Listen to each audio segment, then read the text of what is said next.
Men, do we have trouble expressing our feelings? Are we too closed off? Are we too toxic? Or is that all just a bunch of stupid gay bullshit? Today on YouTube.com, I hope to answer those questions once and for all, with a little help from the film The Iron Claw, and then later with a look at a video essay called Male Weepies, a Misunderstood Genre by Broey Deschanel. Before we get into that though, let's talk a little bit about kayfabe. Kayfabe is a pro wrestling term which basically means to maintain the illusion of the sport. Say there's a storyline where two guys are mortal enemies in the ring. Week after week, they're calling each other out, they're pummeling each other black and blue. Outside of the ring, these guys might be the best of friends. They might grab drinks together after the show. But in front of the crowd, they maintain the kayfabe of their rivalry. Then again, sometimes kayfabe might go deeper than that. Sometimes wrestlers might maintain kayfabe even outside of the ring. Two stage rivals might take separate buses to and from events to avoid being seen together. They might make a point not to have that drink after work. One notable example of two wrestlers breaking kayfabe by accident is an incident in 1987 in which police arrested the Iron Sheik and Hacksaw Jim Duggan, supposed rivals in an upcoming match at Madison Square Garden,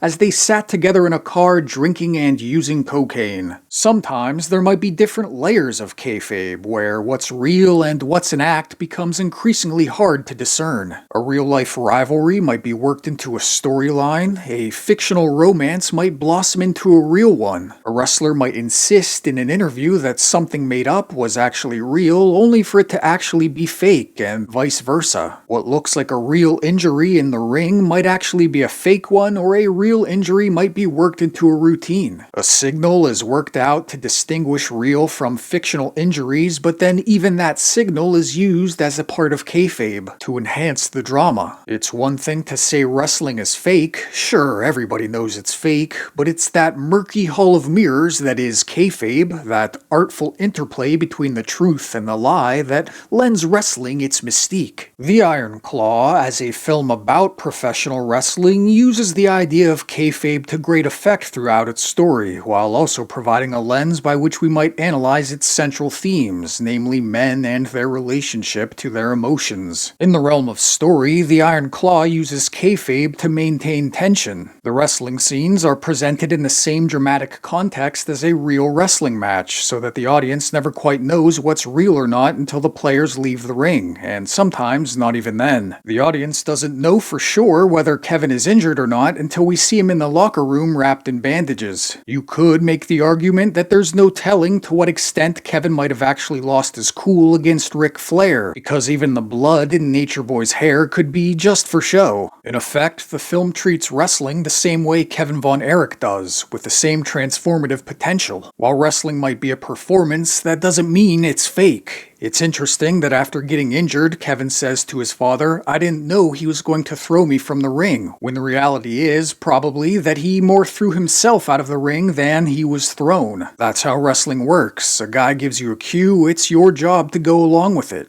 You sell the other guy's punch, you sell the pain. Alternatively, you might fight through the real pain, the real injury you might have suffered during the match. I imagine that's meant to be one of the takeaways from the film, is the idea of certain aspects of manhood being a sort of kayfabe, an imposition men place upon themselves and on one another, something born of the nebulous meeting place between performance, obligation, and self-image. You could say that in the Iron Claw, wrestling functions as a sort of lens through which men might abstract those emotions which they might be more hesitant to share in their everyday life. The idea of kayfabe comes up again when looking at the Von Erich's father. In the beginning of the film, Fritz Von Erich buys himself a new Cadillac, despite not being able to afford it, declaring his intent toward a sort of fake-it-till-you-make-it attitude towards success. He enters into kayfabe with a culture that values status as its own virtue, and the thing is, it works. Years later, he's got a big ranch, he's owner of his own wrestling franchise. One true thing I think you could say about men is that they thrive most when given a purpose, when given an opportunity to commit themselves to something greater. This is why Fritz Von Erich holds such sway over his sons, is that beyond any sort of familial bond, he's given these young men a purpose. You can see this most clearly in Kevin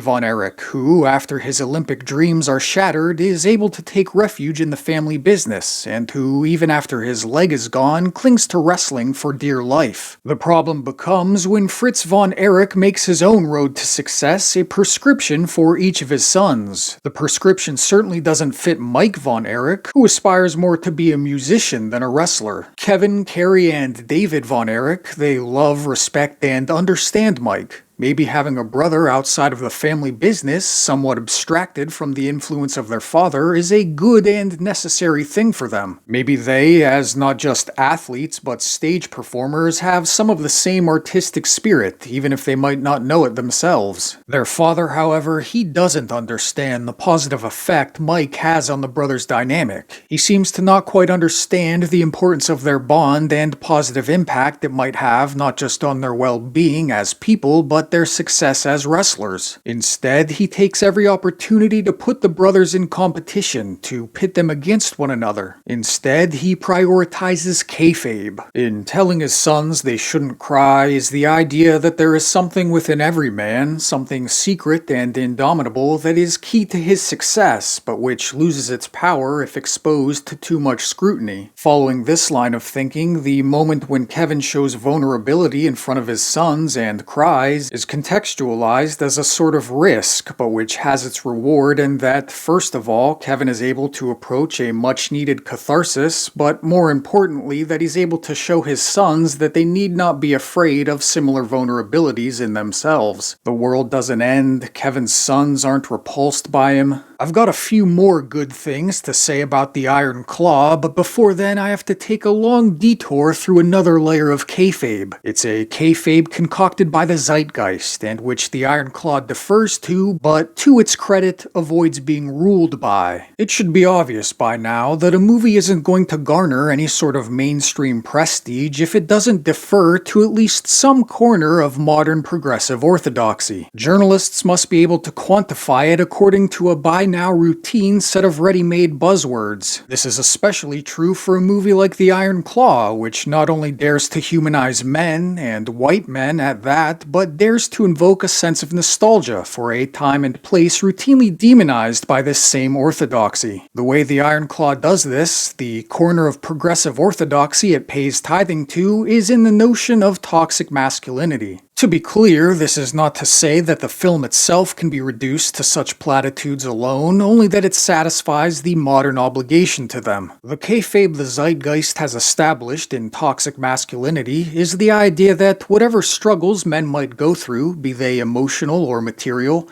the key to resolving or understanding them is to atomize their psychology into these nebulously defined categories of good and bad masculinity. Toxic masculinity, hypermasculine, heroic masculinity, the newly insecure white masculinity. Not only that, but these conversations aren't being had by the men to whom they're most relevant, they're instead meted out by an effete partisan body of academics and pundits, many of whom are women, many of whom claim to have men's best interests in mind, but whose primary concern, I think, is to make men and their emotions more accommodating to themselves and their particular worldview. Some of the clips I've included here are from a video by Broey Deschanel called Male Weepies, a Misunderstood Genre. The main thrust of the video is that some films, like The Iron Claw, provide men an outlet for their emotions which has been otherwise denied them by the social or self-imposed pretenses of masculinity itself. These are films that speak to modern man's errant sense of purpose, to their alienation. As Idris Kaloun recently observed in The New Yorker, men are increasingly dropping out of work during their prime working years, overdosing, drinking themselves to death, and generally dying earlier, including by suicide. The general tenor of the video is sympathetic. It's a good and fair analysis of why these films might hold an especial appeal to men, and it attempts to add some nuance to the modern progressive orthodoxy surrounding masculinity. But where it falls short, I think, is that it never stops to wonder if maybe these progressive orthodoxies might actually be part of the problem in the first place. This isn't intended as a complete criticism of that video, this is just some of the things that stuck out to me while watching it. For starters, it isn't long into male Weepies before race is brought up. The newly insecure white masculinity. Of course, it's widely documented that black working class men were the first to be hit by the effects of deindustrialization, an emasculation that Rocky very much obscures by centering on the economic disenfranchisement of a white Italian man. Do you remember in The Iron Claw where Fritz Von Erich outright declares he has favorite sons and that the hierarchy of who is or isn't his favorite might change at any given moment? That was a bad thing, right? Well, the progressive orthodoxy certainly seems to have its favorite sons. Isn't it possible that might make it less equipped to tackle the problems of men as a whole? In the video, men are encouraged to bond and to find community with one another, which is good advice and is another theme well depicted in The Iron Claw. And yet it seems that any time men do bond or form community at scale, any time they do carve out a niche for themselves in the zeitgeist, it's deemed either too toxic or not inclusive enough. Even the term male Weepies seems designed to take something which, as the video explains, seems to hold a special value for men and rebrand it into a kind of femme-centric baby talk. The video talks about young men rejecting feminism. While Deschanel's video is encouraging and sympathetic to the idea of men crying, incorporating the phrase men's tears into the thumbnail in what again seems to be an earnest expression of sympathy, I also remember a time not too long ago when the phrase male tears was a common avenue for derision. Maybe this is exactly what the thumbnail is alluding to, but I don't know because it never gets brought up in the video. Might those years of not just derision, but the mixed signals of yes you can cry and yes you should express yourself more, but also we'll make fun of you when you do, might that have had some negative effect on men's well-being? Might that have something to do with young men rejecting feminism? Down in the comments, a few people allude to the idea that men often mask their insecurities about being openly sentimental with jokes like, haha, that's gay bro. Sure, guys do that. But then meanwhile, the same contingent that points that out then can't help but divine some secret homoerotic subtext in nearly every male friendship depicted in media. This isn't really to do with anything specific to Deschanel's video, but I think it's strange that in a world increasingly concocted around artifice, where everyone is manifesting their own self-image through the internet, we've arrived at this idea that men are somehow uniquely out of touch with their emotions, that they're somehow uniquely insincere. There is, of course, no toxic femininity in the progressive lexicon. Deschanel comes the closest to identifying the problems facing men towards the beginning of her video. Deindustrialization comes and turns many traditionally masculine jobs obsolete. Everybody else starts getting political rights and entering the skilled workforce. Women are allowed to attend the same colleges as you. Here, deindustrialization and women's liberation are presented as an unrelated confluence of events, or if there is any common denominator between them, it goes unmentioned. The way progressive orthodoxy typically describes feminism or women's liberation is as a strictly moral achievement. Women wanted more rights, they stood up to the patriarchy and got them. Done deal. What often gets left out, however, is what conditions might have made those aspirations possible in the first place. Contraceptives, economics, the automobile, supermarkets, all the fruits of modernity which diminish the need for men and women to conform to gender roles that might, once upon a time, have been more desirable to maintain. The same satisfaction of basic material needs, the same technological advancements that broadened opportunities for women, have also had the effect of reducing them for men. The job that once required 50 men now only requires one machine, the hunter, the farmer, the soldier are all much less necessary. Not deindustrialization so much as industrialization, modernity itself, is what seems to be some of the dividing line between modern men and women. It's of course those moments when modernity fails, when the social order breaks down, that traditional gender roles tend to reassert themselves, and when the progressive orthodoxy starts to venture ideas about a heroic masculinity. It's all around us, she says. You depend on it for your safety, as I do. On 9/11, 343 New York City firefighters died at Ground Zero. The progressive orthodoxy is quick to dismiss those pieces of civilization that have already been accomplished or are of no immediate use as patriarchal or exclusionary, but then they do so from the relative safety and utility that the so-called patriarchal civilization provides. Maybe one reason men don't cry more is that sometimes it's just not very productive. Maybe instead men get more mileage from their emotions by abstracting them into art and invention. And maybe that is a bad thing. Maybe modernity is a curse, and maybe modernity isn't worth it if the end result is an ever-increasing alienation and absence of purpose. But then the progressive orthodoxy has much less incentive to be too introspective about modernity because they seem to get much more out of it, or rather, seem to take it as the de facto state in which human beings exist. There's still a lot of work to be done in the realm of breaking down the artifice of gender roles. Again, it becomes much easier to say gender roles aren't a thing or that they don't matter when modernity removes so many of the material conditions that might challenge that notion in the first place. To bring it back to the Iron Claw, yes, the film is saying that it's okay for men to cry, but I think more than that, it's also saying that men need to have something to cry about in the first place. It's by that notion that I think the Iron Claw is able to graduate beyond, and with luck will outlive, any fashionable platitudes about toxic masculinity. The film presents a psychology of men that goes beyond the simple chastisement of masculine stoicism. The film shows family and fraternity as a refuge.